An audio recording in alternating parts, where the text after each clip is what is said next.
करीब 80 साल का एक बुजुर्ग आदमी अपने बेटे की बहू से 2 लाख रुपए का डिमांड करता है। कहता है, बेटा मुझे पैसे की बहुत ज्यादा जरूरत है, मुझे 2 लाख रुपए चाहिए। अब उसके बेटे की बहू यानी पुत्र वधू ने उसकी बात सुनी और अपने पति से पूछकर उसे 2 लाख रुपए दे दिए। वक्त गुजर जाता है, लगभग 10 या 12 दिन का अभी समय बीता ही था कि फिर से उस बुजुर्ग आदमी ने अपने बेटे से डिमांड कर दिया। अपने बेटे से वो इस बार कहता है कि बेटा मुझे 5 लाख रुपए की सख्त जरूरत है। अब यह सुनने के बाद उसका बेटा अपने बाप से कहता है कि पापा आपको पैसे की कहां जरूरत आ पड़ी है। इतना सुनने के बाद उसके जो पिता थे, जो वह बाप था, अपने बेटे पर गुस्सा करने लगता है। वो कहता है कि मैंने आज तक तुम लोगों पर करोड़ों रुपए खर्च कर दिए, लेकिन मैंने आज तक एक भी सवाल तुम लोगों से नहीं पूछा कि तुम्हें पैसे की कहां जरूरत है। और आज जब मुझे 5 लाख रुपए की जरूरत आ पड़ी तो तुम मुझसे पूछते हो कि मुझे 5 लाख रुपए की कहां जरूरत है। दरअसल बेटा इस बात से परेशान था कि 10 दिन पहले उसके पिता को उसके पत्नी के द्वारा 2 लाख रुपए दिए गए थे और आज फिर 10 दिन बाद 5 लाख रुपए की आखिर उनके पिता को कहां जरूरत आ पड़ी। आखिर वो पैसे क्यों मांग रहे हैं और पैसे का करते क्या है। अब जब बेटा ने अपने पिता को उस हालत में देखा, गुस्से में देखा, तब 5 लाख रुपए का इंतजाम वो तुरंत करता है और इसके बाद 5 लाख रुपए अपने पिता को दे देता है। अब उसके बाद जो पैसे का काम था, उस पैसे को लेकर पिता ने वो काम करना शुरू कर दिया। इस बीच बेटे के दिमाग में एक सवाल गूंज रहा था कि जिस बाप के पास करोड़ों रुपए की संपत्ति हो, जिसके खाते में करोड़ों रुपए पड़ा हो, आखिर उसे पैसे की क्या जरूरत आ पड़ी। इसी बात को लेकर बेटे ने अपने स्तर से इन्वेस्टिगेशन करना शुरू कर दिया, जांच पड़ताल करना शुरू कर दिया। तो पता चलता है कि उस 80 साल के बुजुर्ग आदमी के संपर्क में 1-2 नहीं बल्कि 4 लड़कियां थी। उन लड़कियों को उसके पिता ने पिछले 21 महीने में 734 बार के ट्रांजैक्शन में 8 करोड़ 70 लाख रुपए अपने खाते से ट्रांसफर कर दिए थे। अब जैसे ही बेटे ने बैंक के माध्यम से इस बात की पड़ताल की तो उसके पैरों तले जमीन खिसक जाती है और यही बात उसने अपने पिता से भी कही कि पापा आपके साथ कुछ बहुत बड़ा घोटाला हुआ है, घपला हुआ है। अब पिता ने जैसे ही यह बात सुनी, पिता के भी पैरों तले जमीन खिसक गई और आनन फानन में उनको हॉस्पिटल में भर्ती कराया गया। उनके स्वास्थ्य की स्थिति लगातार बिगड़ने लगी। दोस्तों, जमाने को सीख देने वाली एक सच्ची घटना जो हाल फिलहाल में घटित हुई है। मैं चाहता हूं थोड़ा सा समय निकालकर इस पूरे वीडियो को आप लोग जरूर देखें। तत्काल प्रभाव से उस 80 वर्षीय बुजुर्ग को हॉस्पिटल ले जाया गया और हॉस्पिटल में जाने के बाद उन 4 लड़कियों ने उस बुजुर्ग व्यक्ति के साथ जो किया वो न सिर्फ खौफनाक था बल्कि शर्मनाक और दर्दनाक भी था। दोस्तों, आज की जो सच्ची घटना मैं आपको सुनाने जा रहा हूं, यह सच्ची घटना महाराष्ट्र के राजधानी मुंबई की है। अप्रैल 2023 की यह बात है। 78 साल का एक बुजुर्ग आदमी अपने काम धंधे से, बिजनेस से, अपने व्यापार से पूरी तरीके से फ्री हो चुका था और आराम का जीवन अपने घर पर रहते हुए व्यतीत कर रहा था। उसकी पत्नी भी अब इस दुनिया में नहीं थी और वह उस घर में अपने बहू और बेटे के साथ बड़े ही आराम से, बड़े ही निश्चिंत होकर गुजर बसर कर रहा था। सब कुछ अच्छा चल रहा था, वो परिवार पूरी तरीके से खुशहाल था।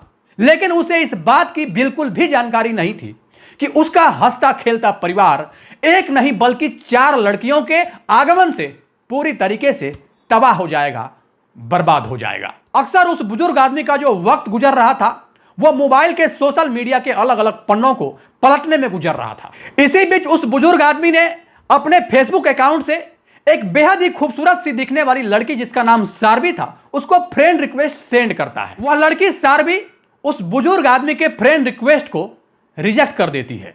अब उस बुजुर्ग आदमी को अजीब सा लगता है। 2-3 दिन बीतने के बाद उस बुजुर्ग आदमी को उस लड़की सारवी की ओर से वापस फ्रेंड रिक्वेस्ट आती है। तभी वह बुजुर्ग आदमी यह सोचता है कि जब मैंने उसे रिक्वेस्ट सेंड किया तब उसने एक्सेप्ट नहीं की। अब 3-4 दिन बीतने के बाद आखिरकार वह मुझे वापस फ्रेंड रिक्वेस्ट क्यों भेज रही है। आखिरकार उस बुजुर्ग आदमी ने उस लड़की के फ्रेंड रिक्वेस्ट को एक्सेप्ट कर लिया और एक्सेप्ट करने के बाद इन दोनों में बातचीत का सिलसिला मैसेंजर पर शुरू हो जाता है। अब वह सारवी नाम की महिला उस बुजुर्ग व्यक्ति से कहती है कि साहब देखो, मैं बात तो नहीं करना चाहती, दरअसल मैं एक तलाकशुदा महिला हूं, मेरे पास एक बेटा है जिसे देखो जमाने की नजर मेरे ही ऊपर टिके रहती है। मेरे शरीर के लोग इतने भूखे हैं कि मुझे लोग जहां भी देखते हैं वो मेरे पीछे पड़ जाते हैं। ऐसे अनगिनत फ्रेंड रिक्वेस्ट मेरे फेसबुक आईडी पर पड़े हुए हैं। जब मैंने आपके रिक्वेस्ट को देखा तो आप भी मुझे बिल्कुल वैसे ही लगे जैसे कि और लोग दिखाई दे रहे थे। सारे के सारे मर्द एक जैसे ही होते हैं। कुछ इस तरह का डायलॉग जब सारबी ने सुनाया तब उस बुजुर्ग व्यक्ति ने कहा कि देखो, मैं 78 साल का हूं, मेरे जीवन में किसी प्रकार की कोई कमी नहीं है, तुम मुझे अच्छी लगी इसलिए मैंने तुम्हें फ्रेंड रिक्वेस्ट अपनी ओर से सेंड किया था, और अगर तुम्हें बुरा लगा तो उसके लिए मैं अपनी ओर से माफी चाहता हूं। इतना सुनते ही सारबी ने कहा, अरे आप तो नाराज हो गए, मैं तो ऐसे ही बोल रही थी, दरअसल आप मुझे बहुत अच्छे लगे, बहुत अच्छे इंसान लगे, और मैं अब आपसे दोस्ती करना चाहती हूं, आपसे आगे बातचीत करना चाहती हूं। मैंने पूरी तरीके से आपके प्रोफाइल को चेक कर लिया है, आप एक बहुत ही शरीफ इंसान हैं। अब जैसे ही तारीफों का पुल बांधा गया, पूरी तरीके से जो वो बुजुर्ग व्यक्ति थे उस लड़की के बहकावे में आने लगते हैं। अब उस बुजुर्ग आदमी ने सोचा कि उधर वो महिला भी तलाकशुदा है, उसका भी एक बेटा है, और मैं तो पूरी तरीके से एक फ्री लाइफ अपने ही घर में व्यतीत कर रहा हूं, मेरे पास करने के लिए कुछ भी नहीं है, अकेलापन हमेशा महसूस होता है। और यही सोचकर उस लड़की से वो बातचीत करने लगते हैं। लेकिन उनका यही सोचना उनके जीवन में एक बड़ा आफत लाने वाला था, क्योंकि इसके बाद जो कुछ भी उस बुजुर्ग व्यक्ति के साथ होने वाला था वो अपने आप में एक बहुत ही खौफनाक था। अब यहां से इन दोनों के बीच बातचीत का सिलसिला लगातार शुरू हो जाता है। दिन हो या रात, दोनों पूरी तरीके से एक दूसरे से बातचीत करना शुरू कर देते हैं। अब तक उस बुजुर्ग आदमी के जीवन में जो भी अकेलापन था, खालीपन था, वो पूरी तरीके से खत्म हो चुका था। दोनों एक दूसरे को भरपूर समय दे रहे थे, लेकिन एक दिन अचानक से संपर्क टूट जाता है, यानी बातचीत का सिलसिला पूरी तरीके से बंद हो जाता है। अब जैसे ही उस बुजुर्ग व्यक्ति का उस लड़की के साथ संपर्क टूट गया, बातचीत का सिलसिला बंद हुआ, वह बुजुर्ग पूरी तरीके से पागल हो जाता है। वह उस लड़की से बात करने के लिए उतावला हो जाता है। 2-4 दिन बीतने के बाद आखिरकार उस महिला का उस लड़की का फिर से मैसेज आता है, और जब मैसेज आता है तब फिर से इन दोनों में बातचीत का सिलसिला प्रारंभ हो जाता है। वह बुजुर्ग उस महिला से पूछता है कि अचानक से कहां गायब हो गई थी, मैं तो तुमसे प्यार करने लगा हूं, मैं तुम्हारे बिना एक पल भी रह नहीं पा रहा था, अचानक से तुम्हारा इस तरीके से गायब होना मानो मुझे पूरी तरीके से अकेला कर गया था। मुझे ऐसा महसूस हो रहा था कि मेरे जीवन में कुछ भी नहीं है। मैं बार बार मोबाइल के स्क्रीन को देखता कि तुम्हारा मैसेज आए, तुम्हारा कॉल आए, लेकिन पूरी तरीके से मुझे निराशा हाथ लगती। इतना सुनने के बाद वो सारबी नाम की महिला, या फिर यूं कहें कि उस 80 वर्षीय बुजुर्ग की गर्लफ्रेंड सारबी, उससे कहती है कि आग तो मेरे अंदर भी लगी हुई थी, मैं भी तुमसे बात करने के लिए बिल्कुल तड़प रही थी, व्याकुल हो रही थी, लेकिन मैं क्या करती, मैं विवश थी, मैं मजबूर थी, क्योंकि मेरे बेटे का तबीयत बहुत ज्यादा खराब था। मैं उसे लेकर हॉस्पिटल गई थी, लेकिन मेरे पास इतने पैसे नहीं हैं कि मैं उसका इलाज करा सकूं। अब उस आदमी ने जैसे ही यह बात सुनी, उसने कहा कि तुम्हें परेशान होने की कोई जरूरत नहीं है, तुम्हारी परेशानी मतलब मेरी परेशानी है, तुम परेशान रहो और मैं तुम्हें उस परेशानी में देख लूं, ऐसा तो हो ही नहीं सकता।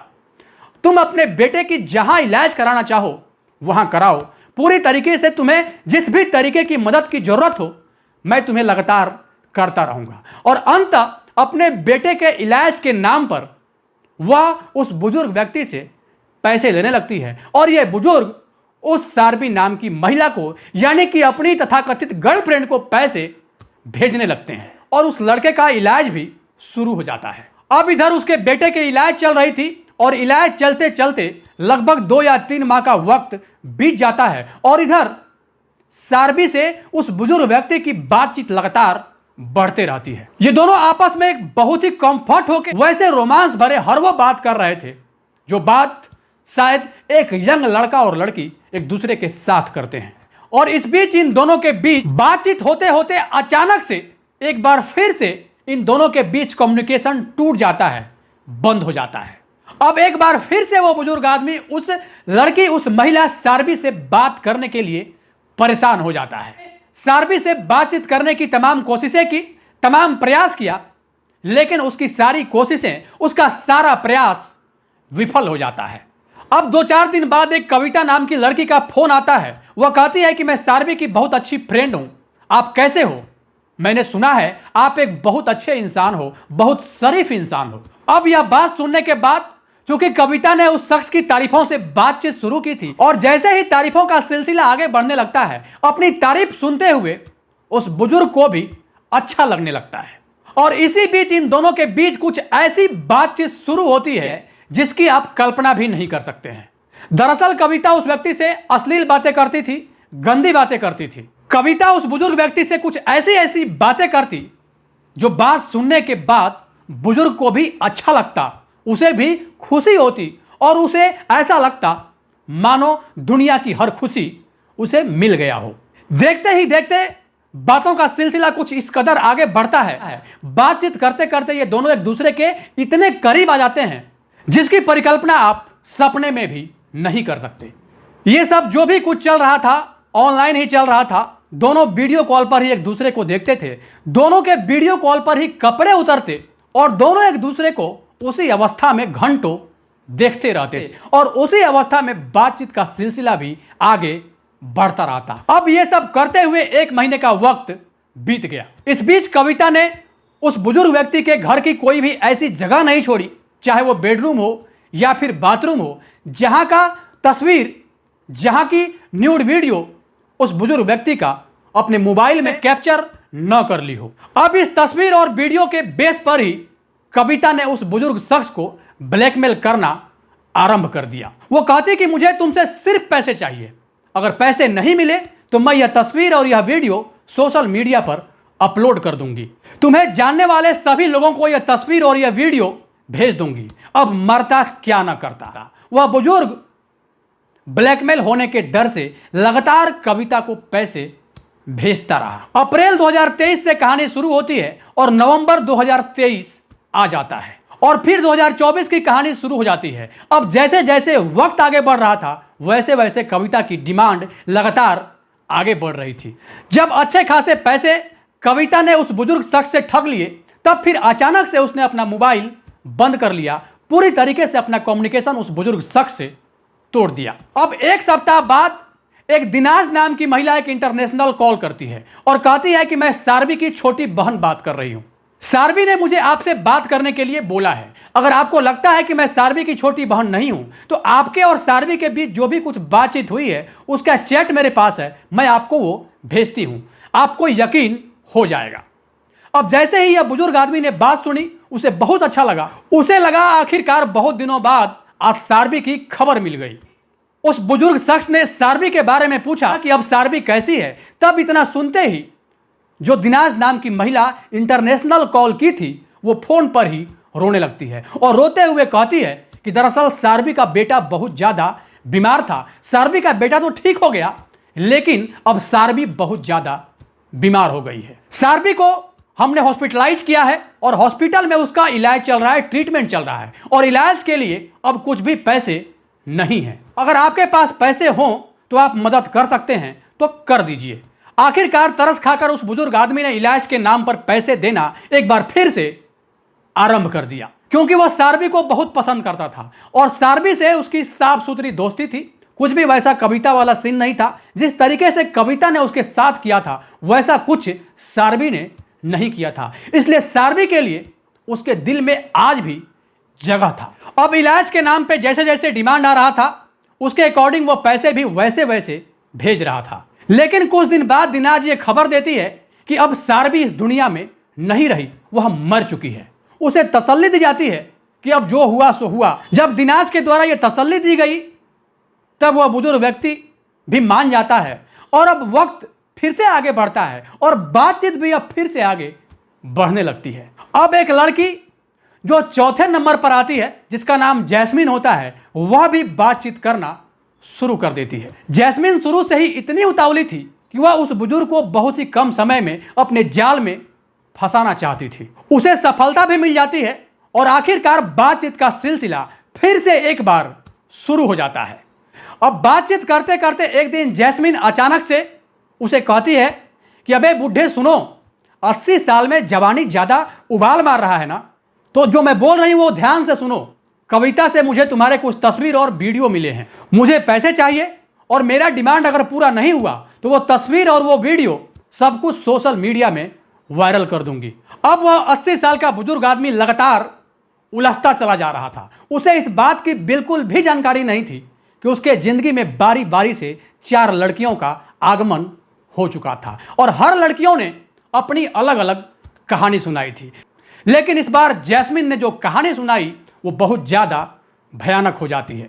वो कहती है कि अगर तुमने मेरी मांग पूरी नहीं की तो मैं जान दे दूंगी। मैंने एक लेटर तुम्हारे नाम से लिख दिया है, जो कुछ भी होगा इसके जिम्मेदार सिर्फ और सिर्फ तुम होगे।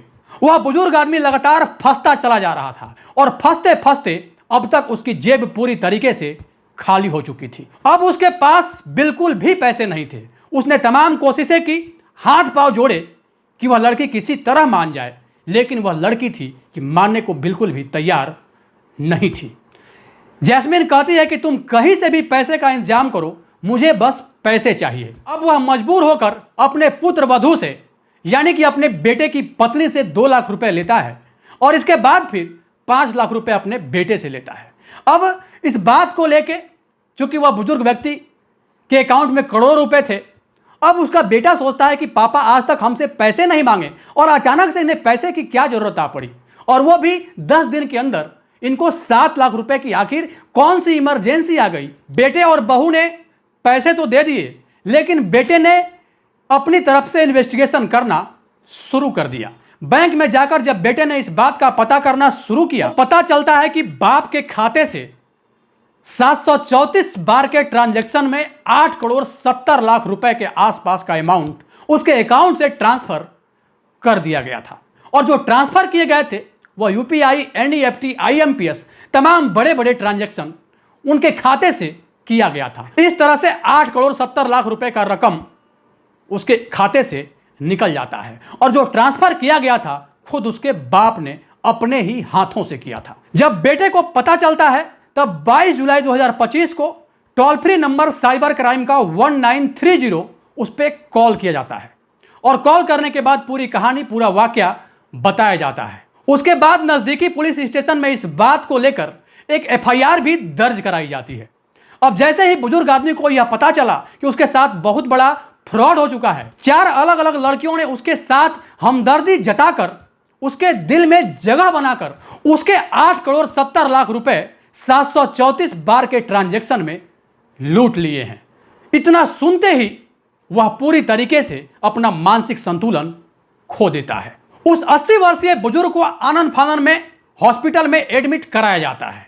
उसका इलाज चलने लगता है, चूंकि उसकी हालत बहुत ज्यादा खराब हो चुकी थी। अब वह यह सोचने पर मजबूर है कि आखिरकार उसके साथ ऐसा क्यों हुआ। अब जैसे ही यह कहानी अखबारों और सोशल मीडिया के माध्यम से लोगों को पता चलती है, 8 अगस्त 2025 को अखबारों और सोशल मीडिया के माध्यम से जैसे इस खबर की पुष्टि होती है, ऐसा कोई भी वेब पोर्टल नहीं था, ऐसा कोई भी अखबार नहीं था जिस वेब पोर्टल ने, जिस अखबारों ने इस खबर को प्रमुखता से प्रकाशित नहीं किया हो। साथ ही पुलिस इस मामले को दर्ज होने के बाद उन आरोपियों को पकड़ने की तमाम कोशिशें करना शुरू कर देती है। अब इस बात का भी अंदाजा लगाया जा रहा है कि हो सकता है कि ये चारों किसी गैंग के लिए सक्रिय रूप से काम कर रही हो और जिसका मुख्य उद्देश्य सिर्फ और सिर्फ अमीर लोगों को अपने जाल में फंसाना और फंसाने के बाद उन्हें पूरी तरीके से लूट लेना है। अब क्या है क्या नहीं, ये तो खैर जांच पड़ताल के बाद ही पूरी तरीके से स्पष्ट हो पाएगा। लेकिन जिस तरीके से सारवी, दिनाज, कविता और अंत में जैस्मिन ने